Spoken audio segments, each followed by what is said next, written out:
I felt this way a long time now about Marvel.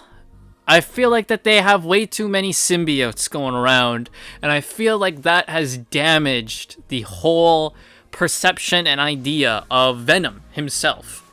So, when Venom first debuted, right, all the way back in the 90s, it was really, really cool, right? Because we had Spider-Man in Secret Wars. He gets the black suit, and you're like, whoa, it looks really cool. And you find out, like, oh my god, this suit's alive? And then throughout his his issues following that, you get bits and pieces dropped in about what this suit can do, its abilities. You know, you get the whole thing where Peter starts waking up in the middle of the night going like, whoa, why am I so tired? You know, and you're like, whoa, what's going on? And they kind of drip feed it to you as a long form story, right? So you have, if you want to get the full saga of Venom, you have to read like every issue to really get the full story by the time we get to the point of Venom, you know, the symbiote is fully, you know, trying to take over and Peter has to take it off. And then it goes to Eddie Brock, right? Who, you know, is a disgruntled former Daily Bugle employee. The Venom suit goes on him. He becomes Venom. Now he's like, he is essentially the evil Spider-Man. There always has to be that evil version of a hero, right? For Flash, it's the Reverse Flash. For Superman, it's Zod or Bizarro, whichever one you want to do, right? For Batman, it's Joker. There, you know, for Green Lantern, it's Sinestro, and you know all the other different types of lanterns because there's now 50,000 lantern colors. Oh, but for Aquaman, it's Ocean Master. Like there always has to be like an evil mirror version of the superhero, and for Spider-Man, it was Venom. What made it better was that Venom, you know, the symbiote that's on Eddie Brock used to belong to Spider-Man, and it tried to corrupt him. But Spider-Man was too good of a person. He managed to fight it off, and it went to Eddie, but Eddie is not as good. So, you know, it fully got to be Venom when they became a symbiote. And he's really cool. He's really frightening. He's scary. He's an actual scary villain, and I like Venom as a bad guy. I do. They really try to make Venom an anti-hero now. And I don't hate the idea of Eddie Brock eventually deciding that he's not going to be a full-fledged bad guy. He's going to be more in the gray, become an anti-hero. I don't hate that like some people do. A lot of people really just liked it when Venom was a bad guy. And I too like it when Venom's a bad guy. But I don't hate the whole he becomes an anti-hero. I don't think that's bad. I think that can be done right when it's written well. The problem is that in the past couple of years, no one in Marvel has been written well. They've all been written like shit. So Venom has suffered quite a bit. Now, another big part of Venom was there was a bit of mystique about him and mainly about the symbiote. You didn't know much about him. We didn't know like his full origin, where it came from. Was it from a planet somewhere? Was it was it created in a lab? You don't know this. Right, we don't fully know like the full story about the Venom symbiote, other than it's just an alien life form that bonds with someone. So like at that point, I'm like, yeah, I mean, like that's the thing. It's like it allows you to have a bit of mystique about him, a bit of mysticism about him, and less is more in cases, right? You don't have to over-explain everything. But they have now, because we've had The King in Black, which fully went over the symbiote lore. They're called the Clintar, right? They were created in the living abyss from the god Null. And here's the thing, the King in Black storyline, I think it's not that bad. I think it can actually be kind of cool with some of the lore that they established with King of Black. I think that is kind of good, but I'm also like, you are explaining way too much about Venom for my liking, and the symbiotes as a whole.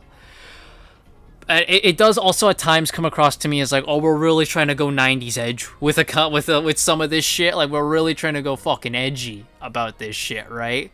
But I think some parts of King in Black are cool, right? I think there is some cool stuff with the lore there.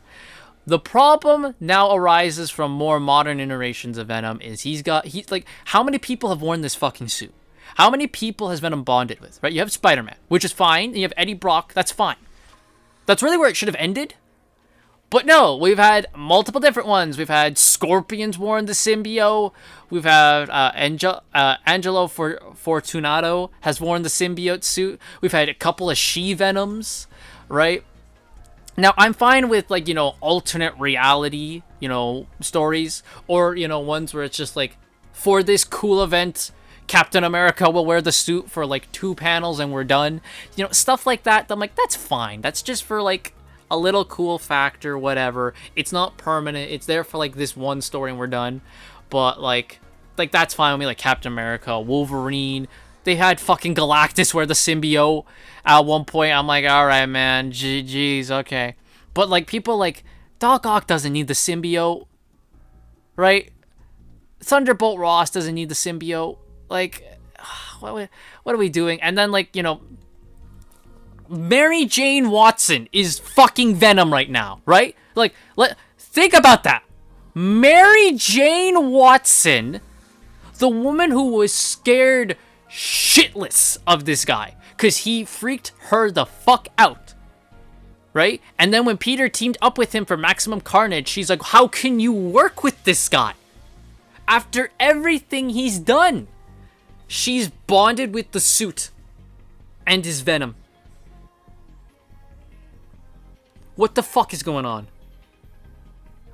You know, and, you know, I might go on a tangent here because it's one of the things where it's just like, whenever Marvel's like, we don't know what to do with this character, I'll give him a fucking symbiote, I guess.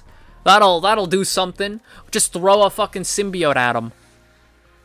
Because we've got, well, you know, we could pull those out of our fucking ass now. Because we've got 50,000 fucking symbiotes going around here. So just give someone a symbiote.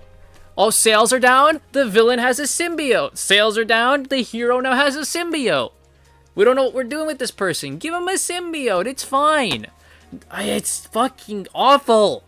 I'm tired of this shit. Especially if it's a character like Mary Jane.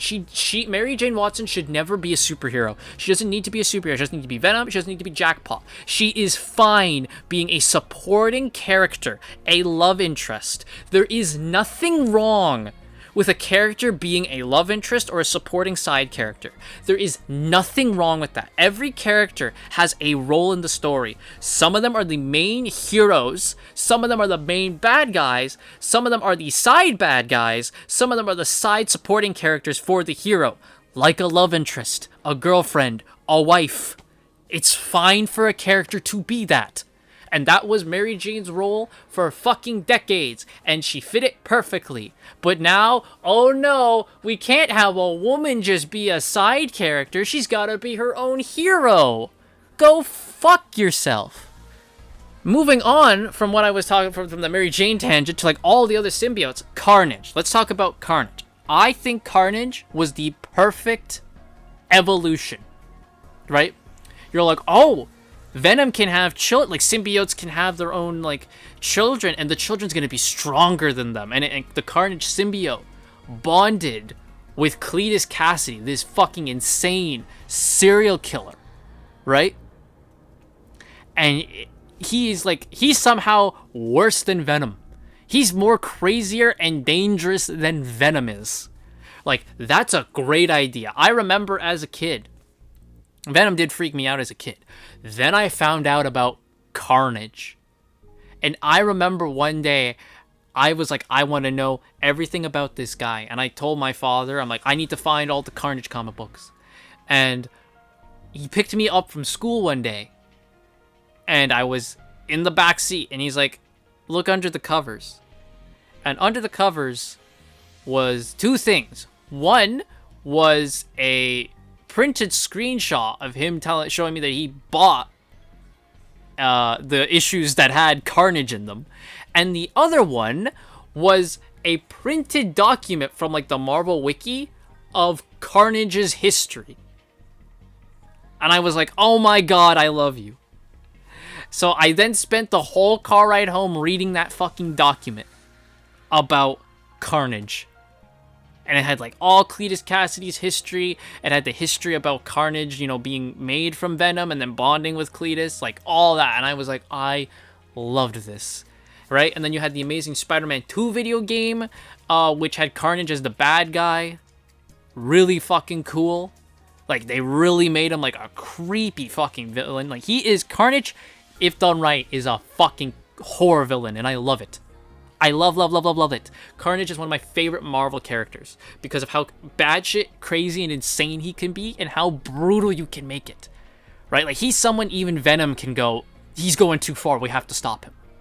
Right? Which is great when you have Spider-Man and Venom have to team up to stop Carnage because he is the greater evil. That is perfect. I love that. So Carnage as the second symbiote we have is perfect to me, and I think we should have stopped there. I really think we should have just stopped with Carnage. But no. Like Carnage, like Venom, has had 50,000 fucking hosts. Now, for the most part, it has been Cletus Cassidy. But you have people like The Thing has become Carnage. Captain Marvel has been Carnage. Wolverine has been Carnage. Now, Peter Parker being Carnage, that's fine with me because he was Venom, so we have Spider Carnage, which has been a thing. Been a thing in the comics. It was in the Spider-Man the Animated Series, which is, like, I think the first time I ever saw Carnage was in Spider-Man the Animated Series, the 90s show. And that's where I'm like, I need to know everything about this guy. And I think he looks cool as hell. It's like, that's fine with me. But then it's like, you know, who, like, Norman Osborn is Carnage? And the big thing was, like, remember, he was the Red Goblin or the Carnage Goblin. And they're like, ooh, it's a big event, guys, because the Green Goblin's Carnage. The Green Goblin doesn't need a symbiote. He's dangerous on his own. This is just to sell books. Right? It's just to be like, oh, we don't know what we're fucking doing. He's the Red Goblin. He's fucking got the symbiote on. Oh, my God. Jesus fucking Christ, man. Right? Norrin Rad has been Carnage. And let's not forget, up until just recently, who was in the Carnage symbiote? Eddie Brock. You heard me. Eddie Brock was Carnage. What are we fucking doing, man? What are we fucking doing? What are you fucking doing? I just... And now he's on, what's his name? Torment, is that his name now? The current bad guy that they're fighting for, like, the Spiral arc and whatever. He's the fucking current wearer of the Carnage symbiote. And Torment himself may or may not be another symbiote. So we might get another fucking symbiote. Jesus fucking Christ, man. Like, I can't fucking believe it. And like look at all the other symbiotes we have, right? Moving on, because now everyone gets a symbiote. Right? You have Payback, Phage, fucking Riot, Toxin, Scorn, Scream, Sleeper. Like, fuck, Widow, Wild, Agony, Bedlam. Like, what the fuck are we doing, man? Everyone just gets a fucking symbiote. You have Anti-Venom, right? When Mr. Negative used his powers to cure Eddie Brock of his cancer, right? He got Anti-Venom. I'm like, we have another fucking symbiote now?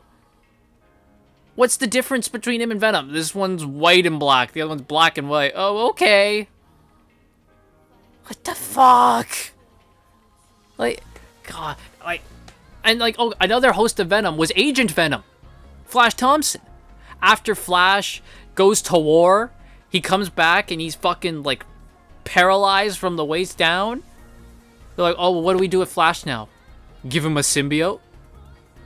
Great. Thanks, bro. And you know what? I don't hate the idea of Agent Venom with, like, you know, Flash trying to use the symbiote for good. And when he's in the symbiote, he can walk. When he's out of it, he's back to the wheelchair. That does give you a bit of cool things to work with here, right? But it's just the idea that's like, we didn't need to give Flash a symbiote. We could have done something else with him.